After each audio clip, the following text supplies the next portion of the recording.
अस्सलाम वालेकुम नाज़रीन, मां आहियां शुएब अली उमरानी ऐं तव्हां ॾिसी रहिया आहियो BR टाइम न्यूज़। सभ खां पहिरियां शामिल कंदासीं हीअ रिपोर्ट। मुस्लिम लीग नून जी नायब सदर मरियम नवाज़ जो वज़ीर अज़म इमरान खान ते वार। हुन चयो त अपोज़िशन खे ज़रूरत न आहे जो फ़ौज खे चवे तख़्तो पलटे छॾियो। अपोज़िशन वटि अवाम जी ताक़त आहे, कंहिंखे कढण लाइ कंहिंखे कुझु चवण जी ज़रूरत नाहे। तव्हां असांखे छा पाण जहिड़ो सम्झी रहिया आहियो जेको बार बार अंपायर जी आङुर जी तरफ़ ॾिसंदो रहंदो हुए? पंहिंजे दिमाग़ मां ग़लतफ़हमी दूर करे छॾियो त तव्हां मुंतख़िब आहियो। इमरान खान जी क़ाबिलियत हथ ॿधी ताबेदारी करणु आहे। वज़ीर अज़म इमरान खान चयो आहे त पाण खे जमहूरी चवण वारा अपोज़िशन फ़ौज खे चई रहिया आहिनि त मुंतख़िब हुकूमत जो तख़्तो पलटे छॾे।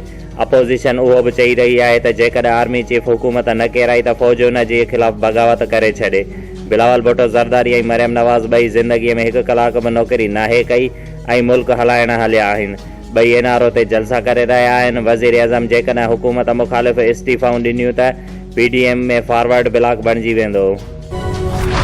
वफ़ाक़ी वज़ीर फवाद चौधरीअ चयो आहे त लाहौर जलसे खां पोइ अपोज़िशन जी तहरीक ख़तम थी चुकी आहे। फज़लुर रहमान जी पार्टीअ में जेका चूट बूट थी आहे उहो सिलसिलो उते ई नाहे रुकण वारो।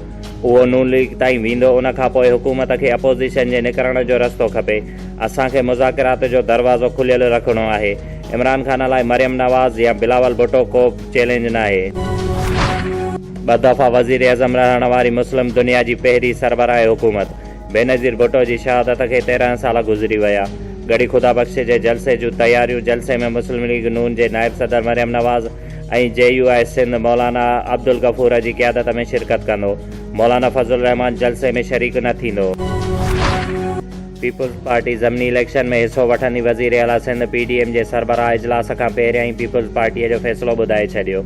अपोज़िशन इत्तेहाद जे सरबराह मौलाना फज़लुर रहमान जुमे ते चयो हुयो त ज़मनी इलेक्शन में हिसो वठण या न वठण जो फ़ैसिलो 1 जनवरी जे इजलास में कयो वेंदो, जॾहिं त मरियम नवाज़ चयो आहे त नून लीग जी अक्सरियत हिसो न वठण जे हक़ में आहे।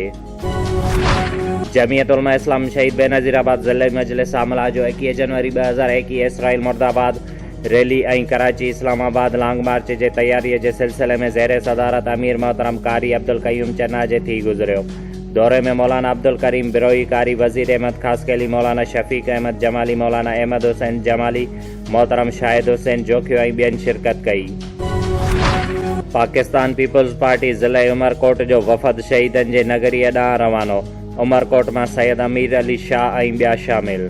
शुएब अली उमरानीअ खे ॾींदा इजाज़त। वधीक ख़बरुनि ऐं अपडेट्स लाइ ॾिसंदा रहो BR टाइम न्यूज़।